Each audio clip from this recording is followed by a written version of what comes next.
পরিকল্পনায় আছে রাজধানীর পশ্চিমে গাবতলী থেকে সদরঘাট পর্যন্ত ১১ কিলোমিটার এই বাঁধের রাস্তাটি হবে ৬০ ফুট প্রস্থের, পরিণত করা হবে ৪ লেনের রাস্তায়।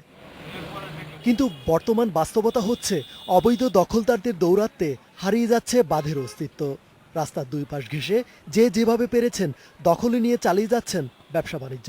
অবৈধ দখলদার স্থানীয়রা জানায় সরকারের বিভিন্ন কর্তৃপক্ষকে নিয়মিত ভাড়া ও চাঁদা দিয়ে টিকে আছেন তারা।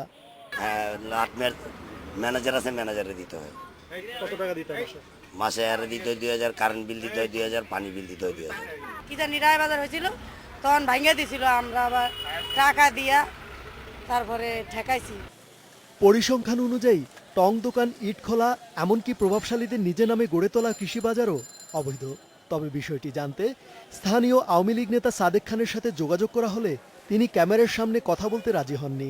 টেলিফোনে জানান সবই তিনি করেছেন আইন মোতাবেক। রাস্তার পাশে জায়গা আবার দখল করবো কোথায়?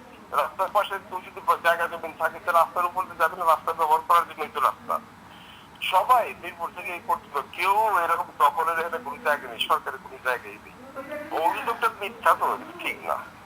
পানি উন্নয়ন বোর্ড বলছে বেড়িবাঁধের রাস্তা ঘেঁষা বাজারটি অবৈধ। সেই সাথে দখলদারদের উচ্ছেদ করতে আইনি জটিলতার কথাও জানান তিনি।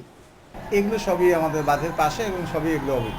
জমির যে সমস্ত কাগজপত্র বা যেভাবে বিধি মোতাবেক বুঝিয়ে দেওয়া, এগুলো দেয় না, যার জন্য আমাদের এই সমস্ত জমি জমা নিয়ে মামলা মোকদ্দমা করা বা আইনি লড়াই করা, এগুলো আমাদের জন্য একটু সমস্যা হয়েছে।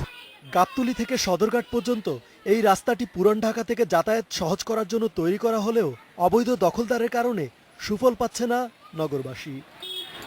রেজওয়ানুল হক, ইন্ডিপেন্ডেন্ট নিউজ, ঢাকা।